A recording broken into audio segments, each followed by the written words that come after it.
ಎಲ್ಲ ಆತ್ಮೀಯ ವಿದ್ಯಾರ್ಥಿಗಳನ್ನು ಮತ್ತು ಎಲ್ಲ ಸ್ಪರ್ಧಾ ಮಿತ್ರರನ್ನು ಮತ್ತೊಮ್ಮೆ ಕೌಟಿಲ್ಯ ವೇದಿಕೆಗೆ ಸ್ವಾಗತಿಸುತ್ತಾ, ಇವತ್ತಿನ ಅವಧಿಯಲ್ಲಿ ಕೇಂದ್ರ ಬ್ಯಾಂಕಿನ ಪ್ರಶ್ನೋತ್ತರ ಮಾಲಿಕೆಗೆ ಸಂಬಂಧಪಟ್ಟಂತೆ ಹಿಂದಿನ ಎರಡು ವಿಡಿಯೋನಲ್ಲಿ 40 ಪ್ರಶ್ನೆಗಳನ್ನು ಹಂಚಿಕೊಳ್ಳಲಾಗಿದೆ. ಇವತ್ತಿನ ಅವಧಿಯಲ್ಲಿ 41ರಿಂದ ಮುಂದುವರೆದ ಭಾಗವನ್ನು ಚರ್ಚೆ ಮಾಡುತ್ತಾ ಹೋಗೋಣ. 41ನೇ ಪ್ರಶ್ನೆ, ನಾಣ್ಯಗಳ ದಶಮಾಂಶ ಪದ್ಧತಿ ಪರಿಚಯಿಸಿದ ಮೇಲೆ ನಯಾ ಪೈಸಾ ಯಾವಾಗ ಪೈಸಾ ಆಯಿತು ಎಂಬ ಪ್ರಶ್ನೆಯನ್ನು ಕೇಳಲಾಗಿದೆ. ಇದರ ಅರ್ಥ, ಮೊದಲಿಗೆ ನಯಾ ಪೈಸಾ ಎಂದು ಕರೆಯಲಾಗುತ್ತಿತ್ತು. ಆ ನಯಾ ಎಂಬ ಪದವನ್ನು ತೆಗೆದು ಈಗ ಪ್ರಸ್ತುತವಾಗಿ ಪೈಸಾ ಎಂಬ ಲೆಕ್ಕಕ್ಕೆ ತೆಗೆದುಕೊಳ್ಳಲಾಗುತ್ತದೆ. ಅದು ಯಾವಾಗ ಆಯಿತು ಅಂತೇಳಿ ಪ್ರಶ್ನೆ ಕೇಳಲಾಗಿದೆ. ಅದು ಆಗಿದ್ದು ಜೂನ್ 1, 1964. ಇದಕ್ಕೆ ಸಂಬಂಧಪಟ್ಟಂತೆ ಮಾಹಿತಿಯನ್ನು ಇಲ್ಲಿ ವಿವರಣೆಯನ್ನು ಹಂಚಿಕೊಳ್ಳಲಾಗಿದೆ. ಈ ವಿವರಣೆಯನ್ನು ಗಮನಿಸಿ. 42ನೇ ಪ್ರಶ್ನೆ, ದೇಶದಲ್ಲಿ ದಶಮಾಂಶ ನಾಣ್ಯ ಪದ್ಧತಿಯನ್ನು ಯಾವ ಒಂದು ವರ್ಷದಲ್ಲಿ ಪರಿಚಯ ಮಾಡಲಾಯಿತು ಎಂಬ ಪ್ರಶ್ನೆಯನ್ನು ಕೇಳಬಹುದು.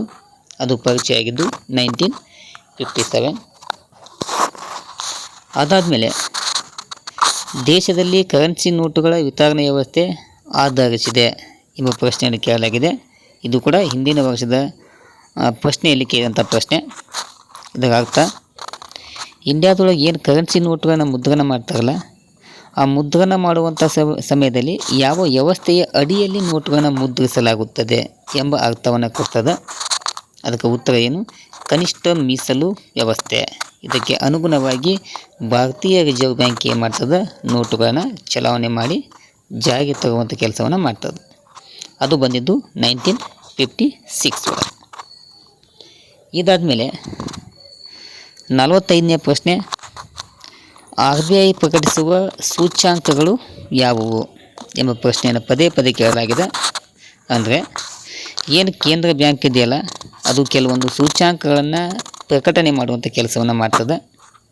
ಅವು ಯಾವಂತಂದ್ರೆ ಗ್ರಾಹಕರ ವಿಶ್ವಾಸ ಸೂಚ್ಯಾಂಕ, ಹಣಕಾಸು ಸ್ಥಿರತೆಯ ವರದಿ, ಡಿಜಿಟಲ್ ಪಾವತಿ ಸೂಚ್ಯಾಂಕ. ಈ ಡಿಜಿಟಲ್ ಪಾವತಿ ಸೂಚ್ಯಾಂಕವನ್ನು 2020ರ ಅವಧಿಯಲ್ಲಿ ಏನು ಮಾಡಲಾಯಿತು? ಮೊದಲ ಬಾರಿಗೆ ಪ್ರಕಟಣೆಯನ್ನು ಮಾಡಲಾಯಿತು. 46ನೇ ಪ್ರಶ್ನೆ, ಯಾವ ಸಮಿತಿಯ ಶಿಫಾರಸಿನ ಮೇರೆಗೆ RBIನ ಹಣಕಾಸು ವರ್ಷವನ್ನು ಬದಲಾವಣೆ ಮಾಡಲಾಯಿತು ಎಂಬ ಪ್ರಶ್ನೆ ಕೇಳಲಾಗಿದೆ. ಅದಕ್ಕೆ ಉತ್ತರ ಬಿಮಲ್ ಜಲನ್ ಸಮಿತಿ ಅಂತೇಳಿ. RBIನ ಮೊದಲಿಗೆ ಹಣಕಾಸು ವರ್ಷ ಜುಲೈದಿಂದ ಜೂನ್ ಇತ್ತು. ಅದಾದಮೇಲೆ ಬಿಮಲ್ ಜಲನ್ ಸಮಿತಿಯನ್ನು ನೇಮಕ ಮಾಡ್ತಾರೆ. ಆ ಸಮಿತಿಯ ಶಿಫಾರಸಿನ ಮೇರೆಗೆ RBIನ ಹಣಕಾಸು ವರ್ಷವನ್ನು ಬದಲಾವಣೆ ಮಾಡಲಾಗ್ತದೆ. ಅದು ಬದಲಾವಣೆಯಾಗಿದ್ದು 2020ರ ಅವಧಿಯಲ್ಲಿ.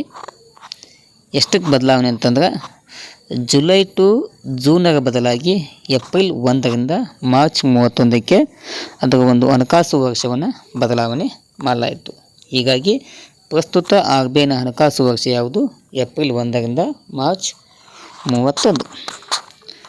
46ನೇ ಪ್ರಶ್ನೆ ಮತ್ತು 47ರ ಪ್ರಶ್ನೆ ಎರಡೂ ಕೂಡ ಈಜಿ ಇದೆ.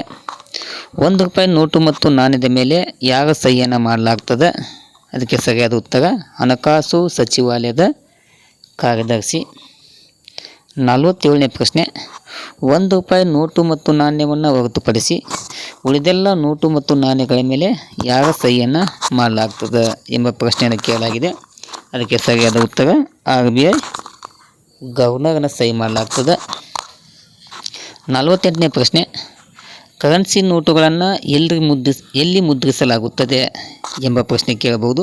ಅದಕ್ಕೆ ಸರಿಯಾದ ಉತ್ತರ ಮಹಾರಾಷ್ಟ್ರದ ನಾಸಿಕಲ್ಲಿ. ಅಲ್ಲಿ ಸ್ಥಾಪನೆಯಾಗಿದೆ ಯಾವಾಗ? 1928. ಇನ್ನೊಂದು ಪ್ರಶ್ನೆ, ಬ್ಯಾಂಕ್ ನೋಟುಗಳನ್ನು ಎಲ್ಲಿ ಮುದ್ರಿಸಲಾಗುತ್ತದೆ ಎಂಬ ಪ್ರಶ್ನೆಯನ್ನು ಕೇಳಬಹುದು. ಅದು 3 ಸ್ಥಳಗಳಲ್ಲಿ ಬ್ಯಾಂಕ್ ನೋಟುಗಳನ್ನು ಮುದ್ರಣ ಮಾಡಲಾಗ್ತದೆ. ಒಂದನೇದು ದೇವಾಸ್, ಅದು ಮಧ್ಯಪ್ರದೇಶದೊಳಗೆ 1974. ಕರ್ನಾಟಕದ ಮೈಸೂರು 1995. ಪಶ್ಚಿಮ ಬಂಗಾಳದ ಸಾಲ್ಬೋನಿ 1995. ಇಲ್ಲಿ ಬ್ಯಾಂಕ್ ನೋಟುಗಳನ್ನು ಮುದ್ರಿಸಿ ಚಲಾವಣೆಗೆ ತರಲಾಗುತ್ತದೆ. 50ನೇ ಪ್ರಶ್ನೆ, ನೋಟು ಮುದ್ರಿಸುವ ಕಾಗದವನ್ನು ಎಲ್ಲಿ ತಯಾರಿಸಲಾಗುತ್ತದೆ? ಏನು ನೋಟುಗಳಿಗೆ ಏನು ನಾವು ಪೇಪರ್ ಯೂಸ್ ಮಾಡ್ತೇವಲ್ಲ, ಆ ಕಾಗದವನ್ನು ಎಲ್ಲಿ ತಯಾರು ಮಾಡಲಾಗ್ತದೆ ಎಂಬ ಪ್ರಶ್ನೆ ಕೇಳಲಾಗಿದೆ. ಅದಕ್ಕೆ ಸರಿಯಾದ ಉತ್ತರ ಮಧ್ಯಪ್ರದೇಶದ ಔಸಿಂಗಾಬಾದ್ ಅಂತೇಳಿ, ಅಲ್ಲಿ ಸ್ಥಾಪನೆಯಾಗಿದ್ದು 1968 ಒಳಗೆ. 51ನೇ ಪ್ರಶ್ನೆ, ಕೈಗಾರಿಕಾ ಹಣಕಾಸಿನ ಕೇಂದ್ರ ಬ್ಯಾಂಕ್ ಎಂದು ಯಾವ ಬ್ಯಾಂಕನ್ನು ಕರೆಯಲಾಗುತ್ತದೆ? ಅದಕ್ಕೆ ಸರಿಯಾದ ಉತ್ತರ SIDBI. ಇದರ ಅರ್ಥ small industrial development bank of India. ಇದು ಸ್ಥಾಪನೆಯಾಗಿದ್ದು 1990 ಒಳಗೆ. ಇದನ್ನು ಕೈಗಾರಿಕಾ ಹಣಕಾಸಿನ ಕೇಂದ್ರ ಬ್ಯಾಂಕ್ ಅಂತೇಳಿ ಕರಿತೇವೆ. 52ನೇ ಪ್ರಶ್ನೆ, ವಿದೇಶಿ ವ್ಯಾಪಾರಕ್ಕೆ ಸಂಬಂಧಪಟ್ಟಂತೆ ಸಾಲ ಕೊಡುವ ಪ್ರಮುಖ ಬ್ಯಾಂಕು ಯಾವಂತ ಕೇಳ್ಬೋದು. ಅದು ಯಾವ ಬ್ಯಾಂಕು? ಎಕ್ಸಿಮ್ ಬ್ಯಾಂಕ್ ಅಂತೇಳಿ, ಎಕ್ಸ್ಪೋರ್ಟ್ ಆ್ಯಂಡ್ ಇಂಪೋರ್ಟ್ ಬ್ಯಾಂಕ್. ಅದು ಸ್ಥಾಪನೆಯಾಗಿದ್ದು 1982 ಒಳಗೆ. 53ನೇ ಪ್ರಶ್ನೆ, ಗಾಂಧಿ ಭಾವಚಿತ್ರ ಇರುವ ನೋಟುಗಳನ್ನು ಯಾವಾಗಿನಿಂದ ಮುದ್ರಿಸಲು ಪ್ರಾರಂಭವನ್ನು ಮಾಡಲಾಯಿತು ಎಂಬ ಪ್ರಶ್ನೆಯನ್ನು ಕೇಳಲಾಗಿದೆ. ಅದು 1996 ಗಾಂಧಿ ಭಾವಚಿತ್ರ ಇರುವ ನೋಟುಗಳನ್ನು ಮುದ್ರಣ ಮಾಡಿ ಚಲಾವಣೆಗೆ ಬಂತು. ಅದಕ್ಕಿಂತ ಹಿಂದೆ ನೋಟುಗಳ ಮೇಲೆ ಗಾಂಧಿ ಚಿತ್ರದ ಬದಲಾಗಿ ಸಿಂಹದ ಚಿತ್ರವನ್ನು ಮುದ್ರಣ ಮಾಡಿ ಚಲಾವಣೆಗೆ ತರಲಾಗ್ತಾಯಿತ್ತು. 54ನೇ ಪ್ರಶ್ನೆ, 2000 ರೂಪಾಯಿ ನೋಟಿನ ಹಿಂಬದಿಯಲ್ಲಿ ಯಾವ ಚಿತ್ರ ಇದೆ ಅಂತೇಳಿ ಎಕ್ಸಾಮ್ಗಳು ಕೇಳ್ಯಾಗ. ಅದಕ್ಕೆ ಉತ್ತರ ಮಂಗಳಯಾನ.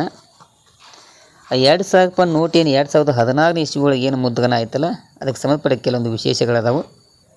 2000 ರೂಪಾಯಿ ನೋಟಿನ ಉದ್ದಳತೆ ಅಗಲ 166 ಮಿಲಿಮೀಟರ್, ಎತ್ತರ ಅದು 66% ಆಗಿದೆ. ಶೇಕಡ ಕ್ಯಾನ್ಸಲ್ ಮಾಡಿರಿ, 66 ಮಿಲಿಮೀಟರ್. ಇನ್ನು 2000 ರೂಪಾಯಿ ಬ್ಯಾಂಕ್ ನೋಟ್ ಅದರ ಮೊತ್ತವನ್ನು ಎಷ್ಟು ಭಾಷೆಗಳಲ್ಲಿ ಮುದ್ರಣ ಮಾಡಲಾಗಿದೆ? ಅದು 17 ಭಾಷೆ. ಅಂದ್ರೆ ಏನದ ಮೌಲ್ಯ ಇದೆಯಲ್ಲ, 2000 ರೂಪಾಯಿ ಅಂತ ಏನು ಮೌಲ್ಯ ಇದೆಯಲ್ಲ, ಆ ಮೌಲ್ಯವನ್ನು ಮುಂಬದಿ ಮತ್ತು ಹಿಂಬದಿ ಎರಡೂ ಕಡೆ ಕೂಡಿ 17 ಭಾಷೆಗಳಲ್ಲಿ ಆ 2000 ರೂಪಾಯಿ ಮೌಲ್ಯವನ್ನು ಬರೆಯಲಾಗಿದೆ. ಆಮೇಲೆ ಆ ನೋಟಿನ ಹಿಂಬದಿಯಲ್ಲಿ ಎಷ್ಟು ಭಾಷೆಗಳದಾವಂತ ಎಕ್ಸಾಮ್ಗಳು ಕೇಳ್ಬೋದು. 22 ಅಧಿಕೃತ ಭಾಷೆಗಳ ಪೈಕಿ 15 ಭಾಷೆಯನ್ನು ನೋಟುಗಳ ಹಿಂಬದಿಯಲ್ಲಿ ಕೆತ್ತಲಾಗಿದೆ. ಆ 15 ಭಾಷೆಗಳಲ್ಲಿ ಕನ್ನಡ ಭಾಷೆ 4ನೇ ಸ್ಥಾನದೊಳಗೈತಿ. ಫಸ್ಟು ಆಸಾಮಿ ಭಾಷೆ ಇದೆ, ಕೊನೆಗೆ ಉರ್ದು ಭಾಷೆಯನ್ನು ಅಲ್ಲಿ ಮುದ್ರಣವನ್ನು ಮಾಡಲಾಗಿದೆ.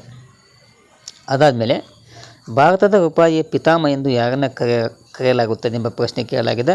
ಅದಕ್ಕೆ ಸರಿಯಾದ ಉತ್ತರ ಶೇರ್ಷಾ ಸೂರಿ ಅಂತೇಳಿ. ಅದಕ್ಕೆ ಸಂಬಂಧಪಟ್ಟಂಥ ವಿವರಣೆ ಕೆಳಗಡೆ ಇದೆ. ಅದಾದಮೇಲೆ ಇಂಡಿಯಾದೊಳಗೆ ಮೊದಲ ಬಾರಿಗೆ ನೋಟುಗಳನ್ನು ಅಮಾನ್ಯೀಕರಣವಾಗಿದ್ದು ಯಾವಾಗ ಎಂಬ ಪ್ರಶ್ನೆಯನ್ನು ಕೇಳಲಾಗಿದೆ. ಈ ಪ್ರಶ್ನೆಯನ್ನು PSI, FDA ಮತ್ತು ಟೀಚರ್ ಪೋಸ್ಟ್ಗಳು ಕೇಳಲಾಗಿದೆ. ಇದಕ್ಕೆ ಸರಿಯಾದ ಉತ್ತರ 1946 ಒಳಗೆ, ಅಂದರೆ ಸ್ವತಂತ್ರ ಸಿಗುವುದಕ್ಕಿಂತ ಹಿಂದುಗಡೆ ಫಸ್ಟ್ ಇಂಡಿಯಾದೊಳಗೆ ನೋಟುಗಳ ಅಮಾನ್ಯೀಕರಣ ಆಗ್ತದೆ. 1946 ಒಳಗೆ 1000 ರೂಪಾಯಿ ಮತ್ತು 10,000 ರೂಪಾಯಿ ಕರೆನ್ಸಿ ನೋಟುಗಳನ್ನು ಬ್ಯಾನ್ ಮಾಡಲಾಗ್ತದೆ ಅಥವಾ ರದ್ದು ಮಾಡಲಾಗುತ್ತದೆ. ಎಷ್ಟು ಮೌಲ್ಯ? 1000 ರೂಪಾಯಿ ಮತ್ತು 10,000 ನೋಟುಗಳನ್ನು. ಅದಾದಮೇಲೆ ಇಂಡಿಯಾದೊಳಗೆ ಎರಡನೇ ಬಾರಿಗೆ ಯಾವಾಗ ನೋಟುಗಳನ್ನು ಅಮಾನ್ಯೀಕರಣ ಮಾಡಲಾಯಿತು? ಫಸ್ಟು 1946 ಒಳಗೆ, ಎರಡನೇ ಬಾರಿಗೆ 1978 ಒಳಗೆ. ಹಿಂಗೂ ಕೇಳ್ಬೋದು. ಅಥವಾ ಸ್ವತಂತ್ರ ಭಾರತದಲ್ಲಿ ಮೊಟ್ಟ ಮೊದಲ ಬಾರಿಗೆ ನೋಟು ಅಮಾನ್ಯೀಕರಣ ಆಗಿದ್ದ್ಯಾವಾಗ ಎಂಬ ಪ್ರಶ್ನೆಯನ್ನು ಅದಲಿ ಬದಲಿ ಮಾಡ್ಬೋದು. ಅದಕ್ಕೆ ಉತ್ತರ ಯಾವನು? 1978. ಆ 1978 ಒಳಗೆ ಇದ್ದಂಥ ನೋಟು ಅಮಾನ್ಯೀಕರಣ ಸಮಯದಲ್ಲಿ ದೇಶದ ಪ್ರಧಾನಮಂತ್ರಿ ಮೊರಾರ್ಜಿ ದೇಸಾಯಿ ಅವರು ಅಧಿಕಾರ ಅವಧಿಯಲ್ಲಿದ್ದರು.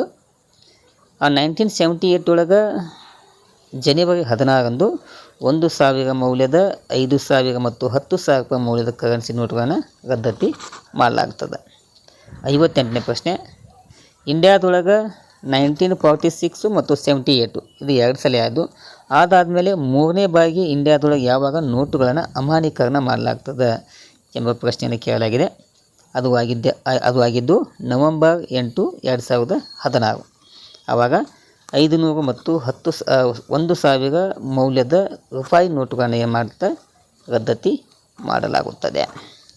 ಕೊನೆಯ ಪ್ರಶ್ನೆ, ಭಾರತದ ಕರೆನ್ಸಿ ನೋಟುಗಳ ಹಿಂಬದಿಯ ಮೇಲೆ ಇರುವಂಥ ಚಿತ್ರಗಳು ಯಾವುವು ಅಂತ ಕೇಳಬಹುದು. 2000 ರೂಪಾಯಿ ನೋಟ್ ಒಳಗೆ ಮಂಗಳಯಾನ ಇದೆ. 10 ರೂಪಾಯಿ ನೋಟ್ ಒಳಗೆ ಸೂರ್ಯ ದೇವಾಲಯ. 20 ರೂಪಾಯಿ ನೋಟಿನ ಮೇಲೆ ಎಲ್ಲೋರದ ಗುಹೆಗಳನ್ನು ಚಿತ್ರ ಇದೆ. 50 ರೂಪಾಯಿ ನೋಟಿನ ಮೇಲೆ ಹಂಪಿ ಚಿತ್ರ ಇದೆ. 100 ರೂಪಾಯಿ ನೋಟಿನ ಮೇಲೆ ರಾಣಿ ಕಿ ವಾವ್ ಚಿತ್ರ ಇದೆ. 200 ರೂಪಾಯಿ ನೋಟುಗಳ ಮೇಲೆ ಸಾಂಚಿ ಸ್ತೂಪ ಇದೆ. 500 ರೂಪಾಯಿ ನೋಟಿನ ಮೇಲೆ ಕೆಂಪು ಕೋಟೆಯ ಚಿತ್ರವನ್ನು ಆ ನೋಟಿನ ಹಿಂಬದಿ, ಏನು ಹೊಸ ನೋಟ್ ಬಂದಾವಲ್ಲ ಆ ಹೊಸ ನೋಟುಗಳ ಹಿಂಬದಿಯಲ್ಲಿ ಈ ಒಂದು ಚಿತ್ರವನ್ನು ಕೆತ್ತಲಾಗಿದೆ. ಓಕೆನಾ. ಇವತ್ತಿನ ಅವಧಿಯಲ್ಲಿ ಈ 59 ಪ್ರಶ್ನೆಗಳನ್ನು ವಿವರಣೆ ಮಾಡಲಾಗಿದೆ. ಈ 59ರ ನಂತರ ಮುಂದುವರೆದ ಪ್ರಶ್ನೆಗಳನ್ನು ಮುಂದಿನ ಅವಧಿಯಲ್ಲಿ ಚರ್ಚೆ ಮಾಡೋಣ. ಇಲ್ಲಿಯ ತನಕ ಕೇಳಿದಂಥ ಎಲ್ಲ ಒಂದು ವಿದ್ಯಾರ್ಥಿಗಳಿಗೆ ಮತ್ತು ಸ್ಪರ್ಧಾ ಮಿತ್ರತೆಗೆ ವಂದನೆಗಳನ್ನು ತಿಳಿಸುತ್ತಾ, ಆದಷ್ಟು ಈ ವಿಡಿಯೋವನ್ನು ಸಪೋರ್ಟ್ ಮಾಡಿ, ಫಾರ್ವರ್ಡ್ ಮಾಡಿ ಮತ್ತು ನಿಮ್ಮ ಗೆಳೆಯರಿಗೆ ಸಬ್ಸ್ಕ್ರೈಬ್ ಮಾಡಲು ಹೇಳಿ. ಧನ್ಯವಾದಗಳು. ಜೈ ಹಿಂದ್, ಜೈ ಕರ್ನಾಟಕ ಮಾತೆ.